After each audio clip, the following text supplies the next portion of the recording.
Hello, everyone. Good morning, good afternoon, good evening. Happy Halloween, if that's a thing for you.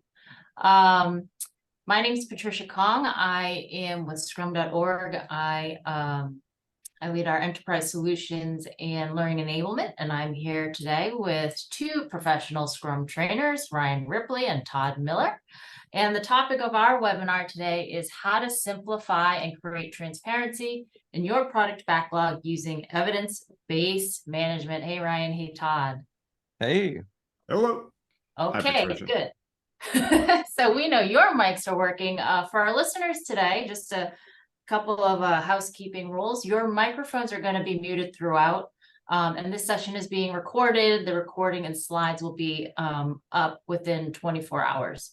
We'll be taking questions today. I will be moderating them. So feel free to put your questions into the Q&A, and I'll be watching for those. Ryan and Todd and I have decided, please submit your questions, but we'll probably save those to the end. Just to get through some of the content, but we've saved a lot of time for that. So submit your questions, and also for any technical things, my colleague Lindsay will be helping you there. So quickly, who's Scrum.org? Well, Scrum.org is founded by Ken Schwaber, and our purpose is to help people and teams solve complex problems. We focus on training, education, and certification. And that's the crux of it. So I think that we can get started. Todd, would you like to share a little bit about who you are quickly? Sure. Todd Miller, been a professional Scrum trainer now for almost 8 years, which I guess makes me feel old. Ironically, this is about 8 years ago that I talked to Patricia for the first time about evidence-based management. But that's enough about me. The picture will change very quickly with Mr. Miller, Mr. Ripley, actually. And look, it's another bald guy. All right. Yeah, I'm Ryan. I've been a professional Scrum trainer with Scrum.org for 6-ish years now, maybe almost 7. Newer to EBM, but have learned a lot from Todd and Trish and Kurt, and excited to talk about our new book. And how we've been using these tools in our business and all sorts of great things that EBM can do for a product backlog, and looking forward to your questions as well. So thanks everybody for being here, and we hope you get a lot out of it. Yeah. A little bit about me, enterprise agility and learning enablement, write some books. I'm an OB person because I just think it's so messy. And that's very interesting to me. And I'm in the Boston area. I used to live in France and am back in Boston. Okay, so enough about us. The premise of this, Ryan is, it's interesting because Ryan said you're newer to EBM, but I feel like just from knowing your background, I think that the premise and the mindset of EBM, just this definition up here, EBM is a framework that helps people, teams, and organizations make better informed decisions to help them achieve their goals. It was really in the foundation of how you worked in teams, worked with teams, in your experience. But Ryan and Todd, this, oh my God, we're on October. This year, they worked with Scrum.org to author a new product backlog management class. So that's a skilled class that's out there. It's one day. And what was interesting is this is a class that goes through, here's how we think about product backlog management, think about your customers and users, think about stakeholders, and then think about all these techniques of how you could refine your product backlog and do these different things. And so there are a lot of unintended consequences that we saw from there, which was this drive from people to really get that very correct, quote unquote. And so we wanted to say, hey, let's think about something like EBM as a foundation so that you don't overly work in refining your backlog for, we'll say, no reason. And so today what we're going to do is I'm going to give a really short overview of EBM if you don't know it, and then you can find more information somewhere else. And then we're going to go into how you can think about your product backlog, and when you're refining it, what you should be looking at in terms of EBM to keep it flexible. So EBM, there's some different elements. There's this notion of goals. So strategic, intermediate, immediate, tactical. So strategic, really far away. We're trying to go there. It's inspiring. Intermediate, a little bit closer. Immediate, tactical, really close. So I can see that up front. Maybe those are something like SMART goals. Evidence, when I'm thinking about those goals, and if I'm meeting them, I'm going to be looking at the different key value areas. Unrealized value, what's potential value, current value is where are we now, time to market, how fast can we get feedback, ability to innovate is what can we do, what's stopping us from innovating, how can we innovate faster, and this is all founded on empiricism.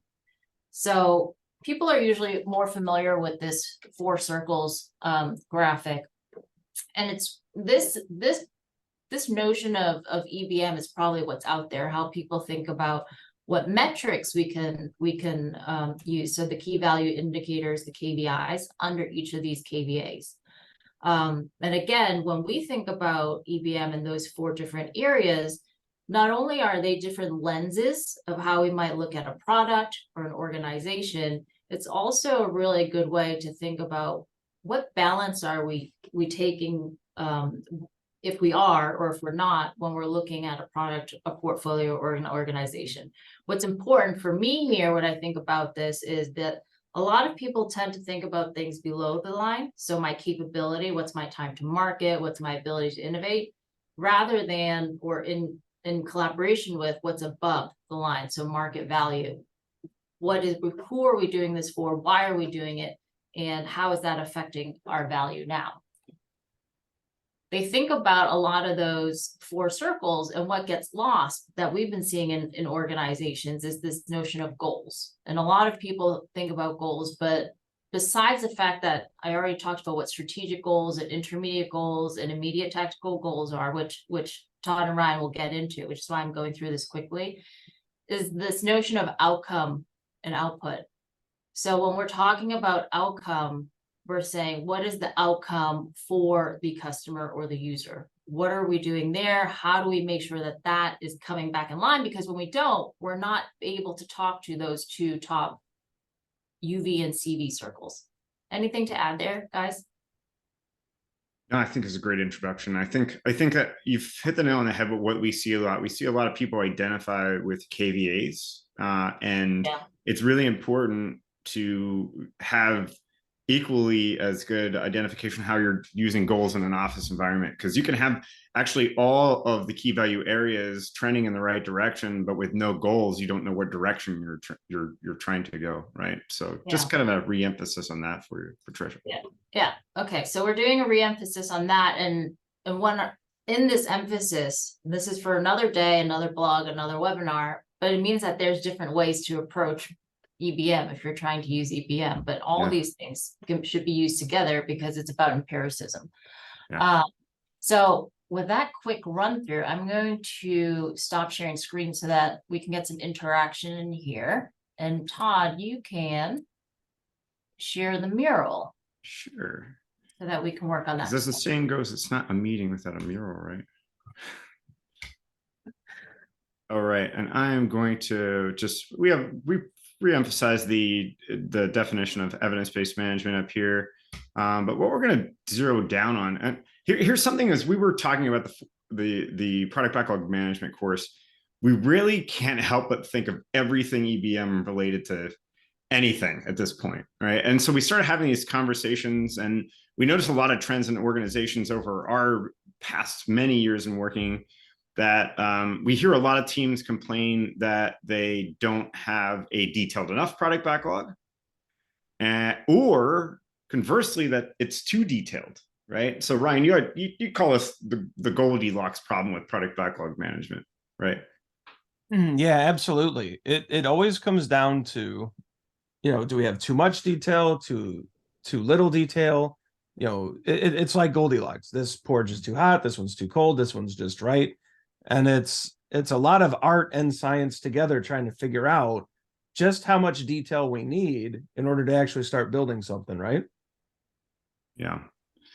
And interestingly enough, as we're going through all of this and thinking about the things that we can help teams with as far as refinement techniques and strategies for how to talk with stakeholders and all this other things, we kept saying, but you don't know. You really don't know when something is on a product backlog. Just because it's on the product backlog, you have a product backlog item, is no guarantee that it's going to be value when it's delivered, right? And so you just don't know. And so I'm sure that looking at this, a lot of the people that are here can identify with either too detailed or not detailed enough. Probably a lot of not detailed enough. Too detailed would mean you probably have 3,000 product backlog items, which is another thing that we oftentimes run into. Well, and Todd, someone might be wondering, like, well, how could too detailed be a problem? How could it be bad to know everything possible about your work? And it's a problem because if you've spent 3 months, 6 months, whatever, writing the perfect product backlog item, you've missed opportunities to release, right? You've missed opportunities to, and we're going to jump into this in a little bit, to validate that actually what you're building is useful. You lose so much time. And besides, the best plans are great until they actually meet a real customer. And then you find out we were off on our solution. We were off on some of our assumptions. And, there's this idea that you can plan complexity perfectly, and it's just false. You cannot plan complex work perfectly. And so you take the best swipe at it as you can, you inspect the result, and you adapt. Having too detailed of work is delaying the inevitable, that you have to inspect your work and you have to pivot once you learn. Yeah. And, to add on to that, Ryan, how much time and effort is being spent to create those details? Those details that once we get to them and once we try to implement them are of no guarantee of value. And I think where we're interested, and where I think a good place to go, and I saw this is queued up as a question, and I think where we'll start from here is talking about how the goal structure and evidence-based management may relate to Scrum. So I'm going to hop over, Patricia, unless you have anything to add on that too detailed, not detailed enough conversation. I think we're going to be getting back to that. But that's how we wanted to tee it up. Yeah, I think that's great. I think the other thing that we could have is I'd almost also say the same thing for people who feel this need to have the most perfect roadmap. You could have just replaced that there. That's like another thing. Yeah, and I think you and I have talked about it pretty extensively, about the same thing applies for all the time that we spend trying to figure out whether we should build a product or a project, and all the stuff that happens in an organization just to get budget, right? It's kind of the same conversation. We're thinking about stuff so much instead of doing stuff. So why don't we relate this? Why don't we relate this to Scrum, right? So in Scrum, the Scrum guide, right, has these two things. We have a sprint goal, and then we have a product goal. I'd say here probably is a good place for them to sit. What do you think, Ryan and Patricia? I think it's good. Yep. Yeah. And so, by the way, this is an interpretation. You don't have to think about evidence-based management this way as it relates to Scrum. I think this is an easy way to think of it, though. But in evidence-based management, we have an immediate technical goal, and you could relate that to a sprint goal, right? You have an intermediate goal, which you could relate to a product goal, a longer-term objective for the Scrum team. Then we have the strategic goal, right? Which oftentimes probably fits in right about here. What do you think, Patricia? You can make the case for it going in a couple different places, maybe more towards strategy, depending on the context, or if you're talking about organizationally. The strategic goal, though, I think the thing that we want to emphasize is that is a higher level goal, probably above the product goal, right? Right. Where I think people could argue about that is the type of organization, right? So if you're a startup, it's going to be a little bit closer. Larger organization, maybe a bit farther. Yeah. And I think it's also fair to say one to many to accomplish up here, right? And as our picture is going to show, as if I hop over here, right? I say one to many, so it's going to take many immediate technical goals to achieve an intermediate goal. On your path to an intermediate goal, many intermediate goals to achieve a strategic goal. And this is a nonlinear path. We don't know what we don't know, right? And we use the key value areas to support where we are during this adventure, right? Keep moving, Brian and Patricia. Yep. So what we thought we would do is we thought we would give an example of a product goal and kind of put this into action, right? We thought we would put we have an example of a product goal. Now we will admit to you it's imperfectly written, and that's by design. So, and it is one format that we have used for product goals in the past. It's not the only format, right? We always like to caution all that stuff. So here's a product goal that we're going to look at, and we're going to kind of put you through a little bit of a scenario here. So here's a product goal. We want to improve assessment accessibility so that exam takers are more successful in achieving certification as determined by a passing rate increasing by 10%. So this would be in line with the Scrum.org vision, or mission. And one of the things we have, let's say we're working on revitalizing the Scrum.org website. We have this idea behind assessment accessibility and it increasing passing rate by 10%.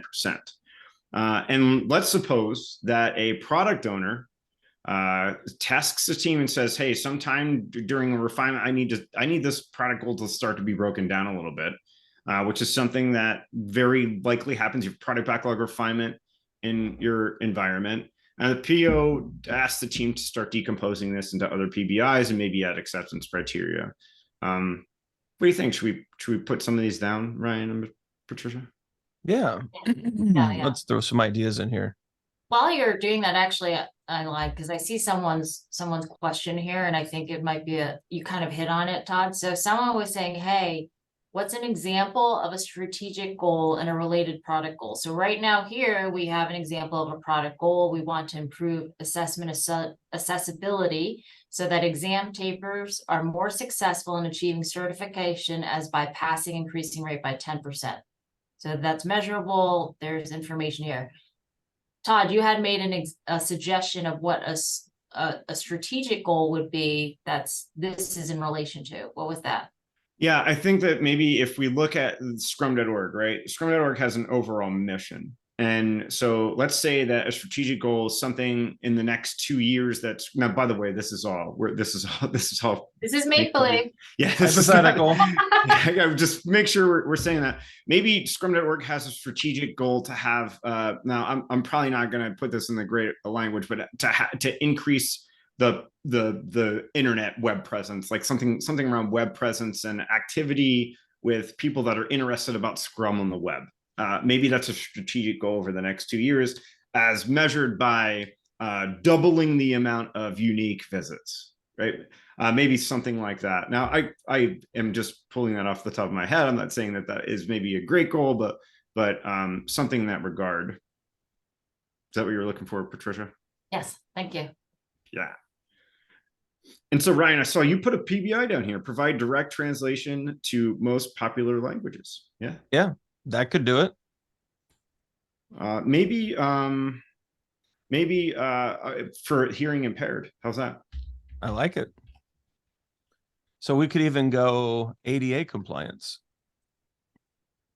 and make that, and maybe that's a bigger idea, but maybe that's something that could guide our decomposition of this product goal. Yeah, maybe there's some other ideas too, but maybe some that are not that good, like a non-web version of the exam. Yeah. Maybe a phone call, Todd, a Zoom call. Yeah, I know you get a phone All right, call. I'm not in the mural. What if there was for like a marketing campaign where you get 50% off? So people, I take that again and again and again. Yeah.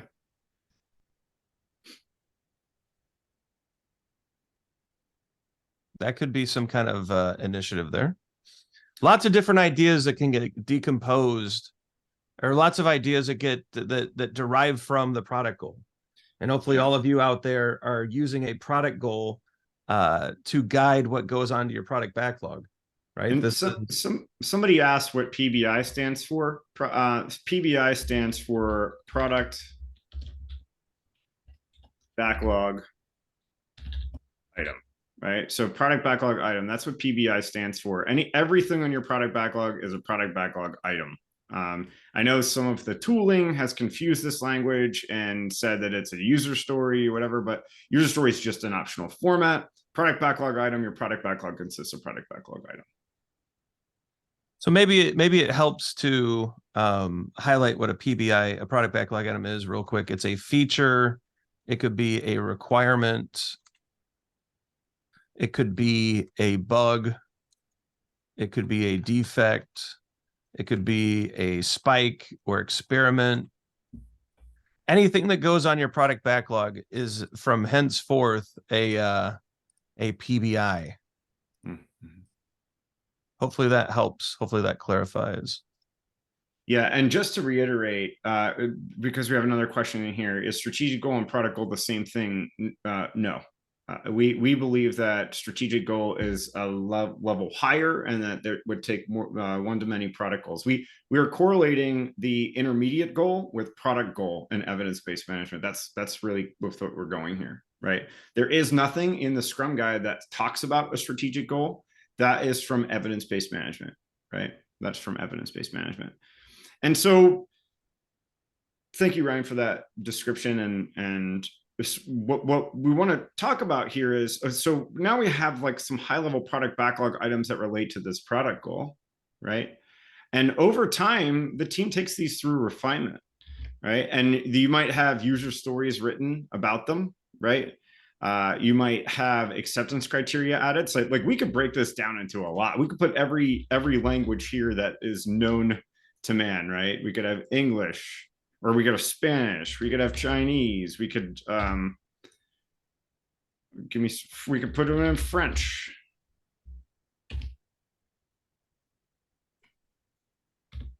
We could put it in I'm gonna dare myself to spell Portuguese, right? And then over time, we might break these down in add acceptance criteria. Did I spell it wrong? Are you laughing, Patricia?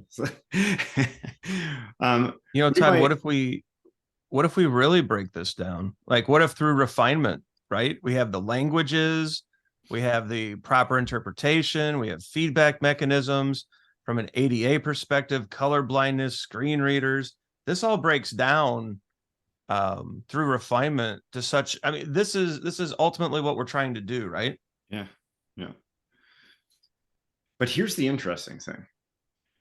Are we guaranteed, if we have and add multilingual capabilities, right? Are we guaranteed that if we have multilingual capabilities, that we will improve assessment accessibility and have exam takers be more successful in achieving their certification by 10%? But Todd, we did so much work. We broke it down. Yeah, we did so much work talking about it.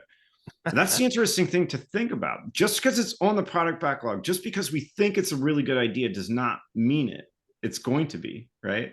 It doesn't guarantee it. And interestingly enough, to go back to Patricia put me on the spot with a strategic goal, right? And I think I came up with a maybe sort of okay one. There's nothing to say that our web presence is going to be better if we add these things. And so I think this is where, when we talk about how you can make a product backlog more transparent with evidence-based management, I think it starts with this picture, right? Remembering this. Just because we have it on our product backlog and we think that it's going to add value and that it's going to take us a step closer towards our intermediate goal or our strategic goal, just because we think that is not a guarantee, right? We need to have evidence supporting this, right? Well, and I think it's important, Todd, to remember that immediate tactical goal, if we're looking at that as a sprint goal, we have PBIs, product backlog items, supporting our path to that immediate tactical goal. And then we have to figure out, did we actually make progress towards the intermediate goal? And did we make that progress towards the strategic goal? So all of this is supported. Like, the underpinning of this magic wand diagram here really are the PBIs that we choose to do, the work we choose to do to move towards that goal, right? Yeah.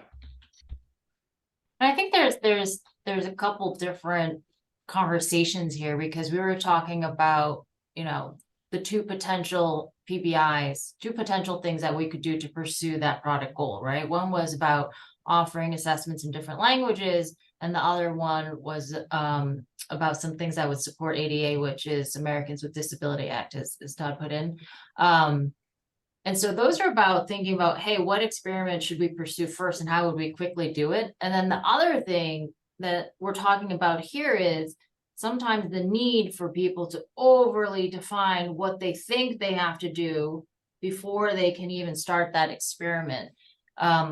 So there's a question in here just because, and I'm sorry I lied. We're doing questions as I choose. So when we were having the PBIs back there, there's a question in here that's just about what do we think, and this is kind of what you both were hitting on. What is too much detail? When is it and when is there not enough detail? I think is a good question too. What do you guys think? And feel free to, drum in the mural if you want. We can come back over to this. I really think it's a balancing act. I think we cannot fall in love with the idea that just because we're talking about it and we've refined it and we're asking all their questions about it right now and cataloging all of those conversations in the product backlog, we cannot be resigned to the fact that we're guaranteed that that's going to bring value. I think there's a balancing act for how much detail there has to be in the product backlog. I think that a lot of organizations are striving to do way more than what they're doing now, and they might be wrong in doing that. Nothing is a guarantee of value, and as you start to build it, you will find more out about it. So I personally feel like I would rather have less detail on a product backlog instead of having a ton and an overmanaged product backlog. Absolutely, Todd. I think the mantra that we stress it's through our book, it's through our classes, is minimal but sufficient. And we're trying to figure out what is the minimal specification, what is the minimal amount of work, what is the minimal thing that we could release that sufficiently meets the need, right? And so if a product backlog item, in this case, what would be the minimal amount of information we could give to developers to where they could go and build that first great slice of a feature so that we could get it in front of a customer as soon as responsibly possible and validate that what we're doing is valuable and validate that what we're doing is getting us towards our levels of goals from an EBM perspective. And I think that is so critical. Everything else, like we're so good at building the best little Harry Potter retrospective, and we're so good at having the team meetings and our daily scrums are on point, but defining minimal but sufficient, I think, is lacking in almost every scrum setup we see. And the better you get at that, the more likely you are to leverage tools like EBM to get that feedback, to validate value, and to know if you're on track to hit the goals you've set. So we hit on this yesterday. We were talking about this a little bit yesterday, Ryan, which is now we have a human to human kind of issue because it's what I'm comfortable versus what you're comfortable with. What do you think about that? Is that something that maybe we can drive this over to the EBM side and how to have some more tangible and tactical conversation about it? But that's almost a different layer of complexity there because it's minimal, but what's minimal to me and comfort level is not the same. Yeah, it's one of those where this is why we like to say teamwork is a skill, right? Throwing people together and expecting them to have team norms and a perfect understanding of what minimal and sufficient mean right off the bat is crazy. But yeah, I think first step is you have to have the conversation. How many teams do you see actually talk about what's the minimal that we could deliver? What's the minimal that we could define in order to get something in front of a customer so that we can start validating and leveraging a framework like EBM? And so I think just having that conversation is first, but then over time, I think you can use EBM to see, are we defining things too much, too little? Try an approach. Decide, okay, we're going to go with this minimal approach on requirement gathering and on feature development. Let's see what it did to our cycle time, to our throughput, which could be two measures that you could use in time to market, but also balance that with current values. See what value is delivered and is the customer delighted? And then try other approaches and see, does it move the needle on these metrics that we're watching within the KVAs? I think you could even have the minimal but sufficient experiment. You can do that and actually have data that supports whether or not you're defining things well. Yeah, and to add to that and really zero in on what you're teeing up there, Patricia, there's a lot of reasons for either an over detailed or an under detailed product backlog. And if you think about organizational behavior reasons, there can be this tendency for us to want to know everything. And maybe there's a rewarding or a punishing system that is in place that is causing these behavioral ramifications to having to detail things. It could have been past behavior. I don't want to start working on that until I know about it because I've gotten in trouble for doing the wrong thing before. It could be about experimentation, right? We don't know what we don't know. And maybe there is really, even though we say fail forward fast, people are still getting in trouble for failing, right? Failing is a bad word that has nothing to do with it. So I do think that there are a lot of behavioral things that happen that cause the way that we structure and yearn for this detailed product backlog. When I think we have to be okay with a little bit of vagueness. I think we have to be okay with learning as we go because we don't know. We don't know what we don't know, right? So I'm remembering how we got the idea now for this topic, besides that we were working in these areas. But Todd and I admitted to each other how we've had terrible backlogs, but been very successful delivering value. That's how this started, and it's about that, keeping that balance in the background and just trying to move very quickly at taking those chances to validate. And I think that's the nature of it. So yeah. So you don't have. I think you're right. I think I've gone into a sprint with teams where the product backlog was add multilingual functionality, right? Like it was been that vague, and we did the best we could to implement one that we thought would be popular, and then said, "Oh my gosh, we need German, we need all these different languages," and added them to the product backlog, and kind of went from there. Yeah. All right. So I think to carry this conversation on, maybe stepping into how we think about the key value areas, right? So, Patricia, you defined these when we first got started, right? We in evidence-based management, there's these 4 buckets called key value areas. I'll call them buckets. These 4. What we do is we look for measurements underneath these things to measure underneath these based off of our context, right? We call those key value metrics. And so unrealized value is unfulfilled potential, things that we could do that would fill a satisfaction gap, that would delight a user, that would bring us new market share. And then we have current value. These are things that we're currently delivering today to our current customers. This is current value delivered today. Time to market, you think of how long does it take? And Patricia, as you described, ability to innovate, effectiveness of a team or product team or organization. And we got to thinking and starting to talk about which KVA, if we talk about extensive refinement practices, if we talk about product backlog management, all the time and effort that we put into adding details there, maybe it's not just the product owner, you have developers, you're working with stakeholders, all the time and attention that you're putting into refining the product backlog to get it quote unquote ready. What KVA do you think that helps?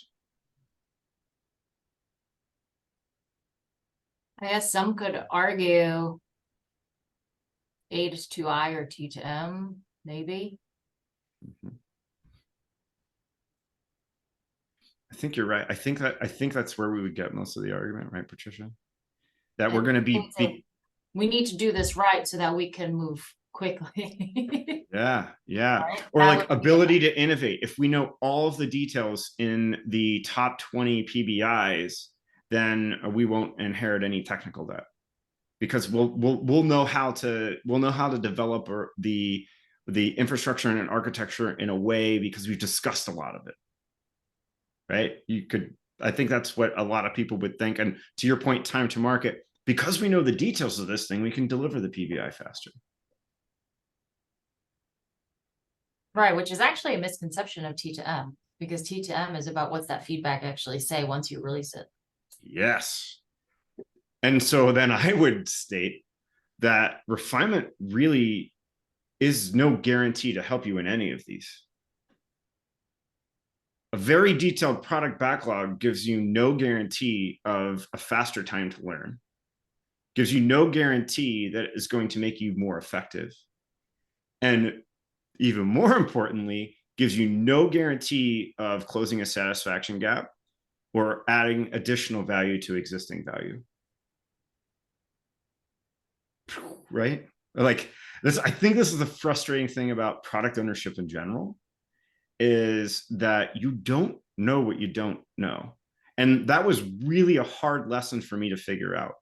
Right? It was a really hard lesson for me to figure out that just because I heard everybody say they really wanted a feature, I fell in love with it and we delivered it, and then nobody used it. It's a hard lesson. Expensive lesson. It's an expensive lesson. One that I've learned more than I care to admit. So where do we go with this conversation? Where do you want to head with this, Patricia? Ryan? Well, I think I can see Ryan answering some of the questions in there, but I think I think it's good to have that soak in there, because it's the premise of this was really, what is the value and what is the need for people and teams to want to really get it right, essentially, right? Really refine and have those conversations. And how do we have that? So when Ryan and I were chatting about, well, what do you do when you're basically trying to experiment with what is minimum, what is the MVP? How do we think about that? And I think driving that conversation back to these 4 KVAs, I had said they were lenses, is a way to do that, to when we say, wait, we're not going to learn about these things without just running an experiment. And there's the other side of that, not just continuously throwing stuff at the wall, but actually getting the measure and coming back. So let's go through some of the questions. Please post them in the Q&A, and we'll try to get through that. Okay, so we're using Mural. So that's one question. German is missing. That's another comment.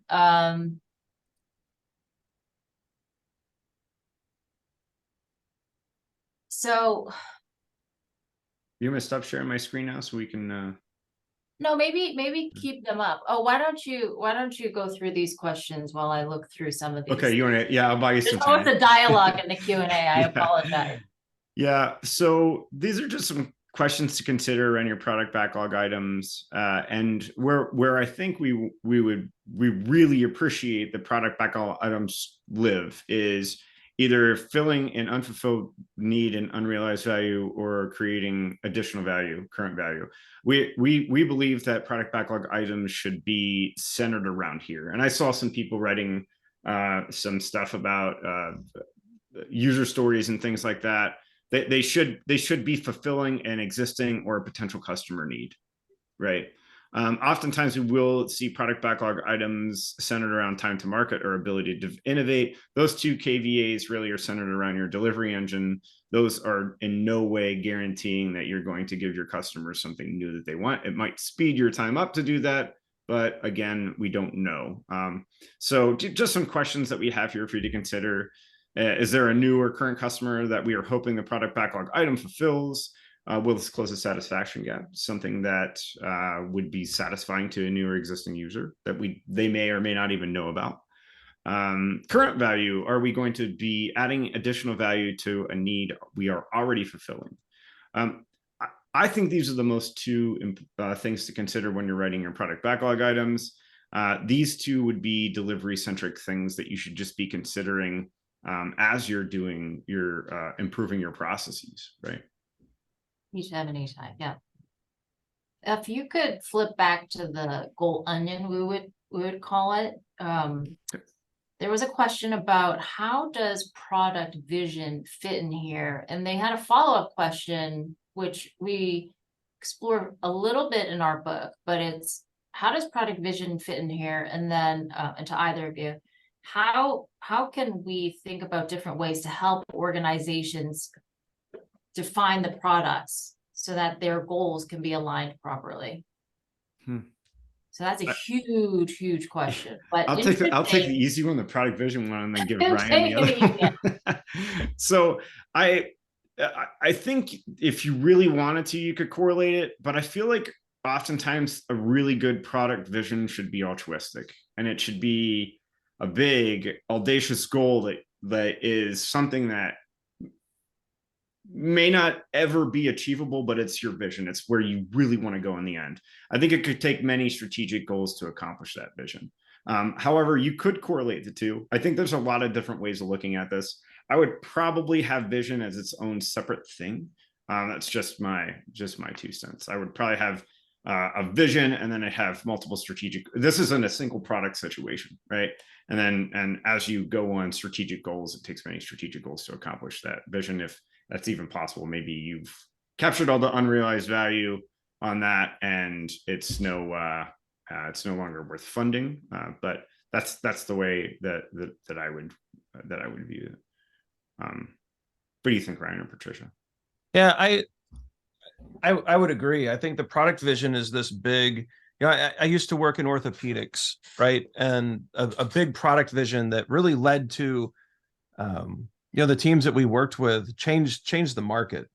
They basically, our vision is that every person, especially and they framed it in this really inspirational way, right? They had this scene where, a grandmother had her family around her at the holiday time, at Christmas time, and she's the matriarch. She is the person that glues the family together. She gets everyone around a table, and this great lady, had an injury to her hip, and this video just showed how that the family wasn't going to be able to get together, and it was just really this impactful family centric story. And it was, we are going to change the world of hip replacement by having people, even in an advanced age, get up and walk the first day and recover in half the time using, at the time, minimally invasive surgeries were brand new, computer robot assisted was new, the tooling was new. And that vision required many strategic goals. We had to figure out different metals, we had to figure out different tooling, we had to figure out different software platforms and surgical techniques. And so that spanned many, many strategic goals. But in the end, those strategic goals rolled up to this beautiful vision of just getting people back to their lives as quickly as possible. And that really changed the way we thought about the work. And so, Todd, I agree with you. I've always thought of product vision as that big inspirational, this is why I get up in the morning and work. And then the strategic goals just help us get to that great place that we've defined. I hope that makes sense. I hope that kind of helps. I think that does. And the BHAG, I think that the big, hairy, audacious goal, and that having some meaning and something that we can be proud of to pursue is interesting. The ideas of helping organizations define their products. I think about the goals, and like we talked about, outcomes right at the beginning. I talked about this notion of outcomes. What does this mean for a customer or user? So when you're thinking about your product, does that make sense in terms that there is a customer or user here? I think what I've been seeing some companies do is try to break down, I don't even want to say products, but they're starting to call little component teams products, and they're just saying, oh, they're dependencies. And they just have to work together. I think really looking at what is a product, what is that experience, and how do you start that would be a good exercise. There's a tool that we have. You could probably find it on Scrum.org. It's called the Extended Impact Map. We have it in our book too. But it's about thinking about the things that you do, who's it for, and just going through essentially like an impact map and mapping those ways. But people are really stuck on this projects to products. I think what's really important, in addition, of course, thinking about the users, that it's not two things, is that stakeholders shouldn't just be internal stakeholders and managers. That's not usually where the best ideas come from, but also this notion that having things defined as products will save in organizations, because if a product's not doing well, it should go. So, or it should be paused or something like that. So there's there's a lot of steps and a lot of layers that I'd encourage people to think about. And that's why we're so passionate about EBM, because we're talking about experimentation, empiricism. We're talking about how to drive, in sense, how that drives behavior within an organization, measurement. So this leads to the next question, which is, could we please define what an experiment is And do you use immediate tactical goals, or how do you validate those in a sprint? Ryan or Todd? I keep calling you the wrong names today. I'm sorry. I was going to make a joke, but I'm not good at that today. It's Halloween. I think that every goal, as we look at an EBM, and we talked about this pretty extensively in our book, should be measurable. And I think that that starts with an immediate tactical goal. When you're talking about in Scrum, we say sprint goal, but if we go to this picture, right? If you look at this, like we could be moving all over the place. So how do we know what's the experiment that we can run this sprint? What's the one experiment that we can run this sprint? And how will that impact our immediate tactical goal? How do we think it's going to impact our immediate tactical goal? And so this is where Ryan and I very tactically in Fixing Your Scrum said that your sprint goal shouldn't contain ands, shouldn't be commas, shouldn't be ticket numbers. It should be a path to your customer. It should be something that is a path to your customer. Sure, you might have 12 PBIs in your sprint backlog that relate to that sprint goal, or maybe only 3 of them do. But that sprint goal should be a step towards that immediate tactical goal, aka in Scrum a product goal, right? Because we don't know what we don't know. So I define that as an experiment. So I would keep it at that sprint goal level, although all of your PBIs are an experiment, right? So I love that, because there's this another question that's the topic, the conversation today is, people are diving in and trying to almost overly refine their backlogs. But there's a person asking, but what about the question above that, which is, how do we know that a PBI is even good? When is it just an idea? And the notion is PBIs are just experiments, so we don't know if they're good. And goals sometimes cannot be good too. So those are things. The reason why it's this magic wand kind of shape is because we don't actually know what the true goal is, and we can get there and not know. And we might say, hey, this isn't really where we want to be. And it's continuously trying to pursue that. What about this? Is minimal or sufficient intention with definition of ready for backlog items? So I saw that question. Is there a tension between them? And I think definition of ready could lead to yes. So the short answer is yes. If you have especially if you have a very strict definition of ready, that we're not going to look at anything unless it has X, Y, and Z defined, and everything else in between. So yeah, it does create a tension. I also think definition of ready, for me personally, well, first of all, factually, it's not a part of Scrum. It's a complementary practice that can be used well. It can be used very poorly. And I think if there is a tension between the two, resolve it and favor the minimal but sufficient. And this is kind of related to another question that popped up that I thought was really good. It's like, so how do we order or prioritize? How do we know which one we should even do? Right. And again, whether it's definition of ready hindering our ability to do the minimal but sufficient, or trying to figure out the ordering, I think if we go back to EBM, especially unrealized value, something fascinating in unrealized value that Todd and Patricia have written a lot about. There's a lot of stuff on our YouTube channel. There's a lot of stuff on the Scrum.org site, specifically from Todd and Patricia. It's this idea of satisfaction gap. If I'm ever confused about what's the next best thing to do, I mean, first and foremost, I'm going to go talk to my customers, my stakeholders, my users, my buyers, and try to get a sense. Todd, you use this great term called, I think it's the opinion aggregator, is what the product owner is. And I think you stole that from another PST, and he stole that from another PST. But you have to take all the viewpoints and aggregate that into action, right? But I also think this idea of a satisfaction gap, really measuring and understanding and querying around what do your users really want that your product's lacking. I think that's a great place to start if you are unsure about what to do next, because closing that satisfaction gap leads to customer acquisition, customer retention, customer satisfaction. That's starting to bleed into current value, and a lot of good things flow from that. What do you think, Todd and Trish? Did I we hitting that all right? I actually think that was a perfect segue into something that is just, I feel like I have to go after this question, right? And I appreciate this, and we hear this a lot. And it says, oftentimes we're asked to have a detailed PBI or even product backlog so that we can realistically estimate when.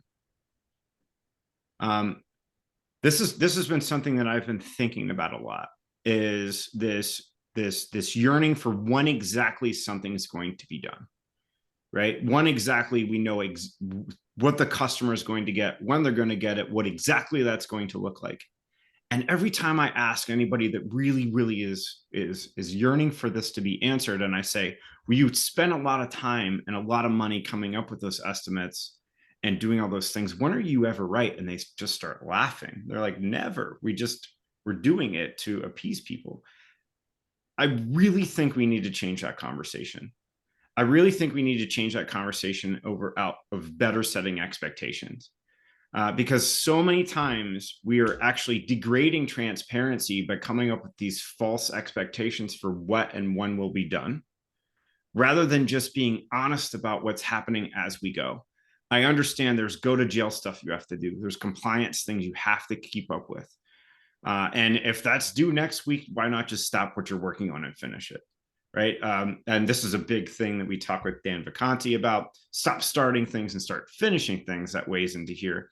But this idea behind having extremely detailed product backlogs with extremely detailed product backlog items so that we can be more accurate in when we're going to be done is a false notion. And I think that we should just do a better job of using this picture to set expectations. We don't know what we don't know. You can say when. We can say 6 months from now, we're going to go to production, but I don't know what's going to be in it. Right. And here's our first goal. Here's our first immediate tactical goal for that. Right. But to spend so much time and so much money trying to come up with a when will it be done answer is, to me, waste. I love that, and I want to add that point to, and that starts to me to be about leadership, and I don't mean leadership as in the people, but the actual act of leadership, right? So this notion of evidence-based leadership is something that I'm really stuck on, and that I think I love to kind of pull on this question, and we probably only have one or two more questions, but this person says, in our teams, detail is silently required. It's not because of when you're going to deliver it, but we need to demonstrate that we've been doing things. Do you have tips for keeping detail minimal but sufficient while showing that this stuff has been worked on and delivered? And this is making me think of the keynote that you guys do around crime scene and the dashboards and the information and sharing information. Can you talk about that just a little bit? There is such an addiction to busyness in almost every organization we see, right? They are so addicted to keeping everybody busy, keeping all the fingers typing, walking fast, shuffling papers, making sure everyone's 100% utilized. And it's just such a waste of time and effort and energy and morale and just it just doesn't work. I mean, the busyness factor is it's the easy thing. I can measure someone's utilization. It's a distraction from value. And I really take that hard stance on it, because look, you could have the busiest people in the world delivering nothing, or delivering negative value, or delivering just the low-hanging fruit and doing the easy stuff to just get by. And it just doesn't help the world. It doesn't help a customer. It doesn't deliver anything great. And it's just the wrong focus. I don't know, Todd, maybe you have the more positive answer than I do. I think that's what we usually run across, and not to kind of take us away from product backlog management too much, but when people call us in and they're like we want to talk about an agile transformation, a lot of what they're measuring is busyness and outputting a lot of things. We have 39 Scrum teams now, and we put out 122 features last year. Woohoo! Yeah, you won yeah. the game. There's so I think that that's important, and in terms of just product backlog management and what we've been talking about, the the level of detail that I think is needed is to make sure that we're on the same page. This notion that we're inclusive of ideas and thoughts, and that we have some sort of understanding is there. And if we don't, we'll find out very quick, just in the notion, if you're using Scrum, how that'll come up. So let's make this a little bit usable for people. We've spit out a lot of ideas and how we're thinking about things. So do you think that should product backlog items, PBIs have a KPI for every key value area? How can someone think about EBM besides this notion of working towards goals, which is central? That's the foundation, right? How can someone start thinking about using EBM as they're developing and working through their product backlog?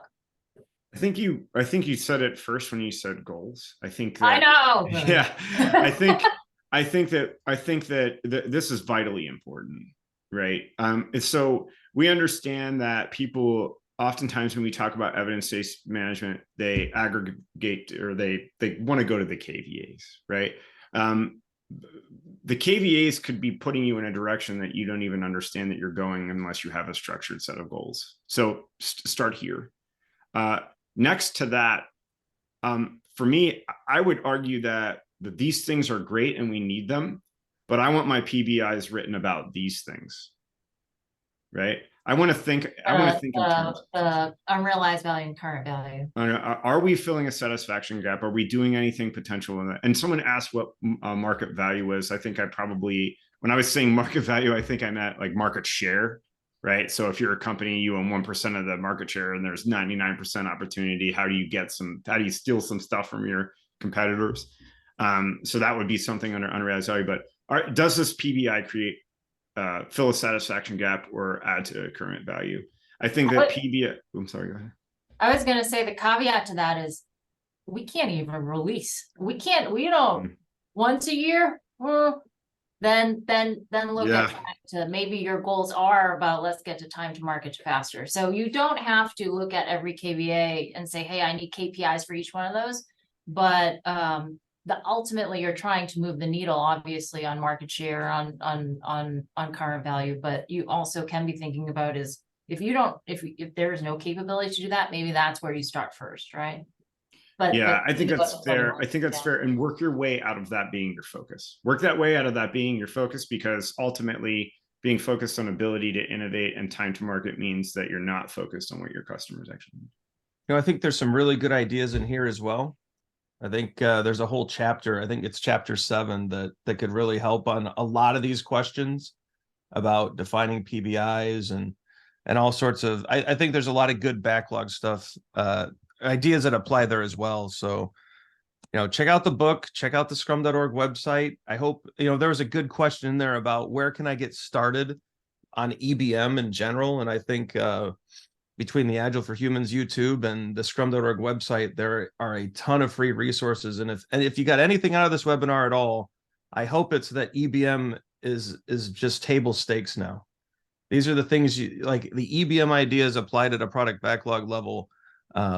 If you're not validating value, if you're not thinking about the minimal but sufficient, other teams are, and they're going to eat your lunch. Like, this is the thing that this is now a must-have in your toolkit.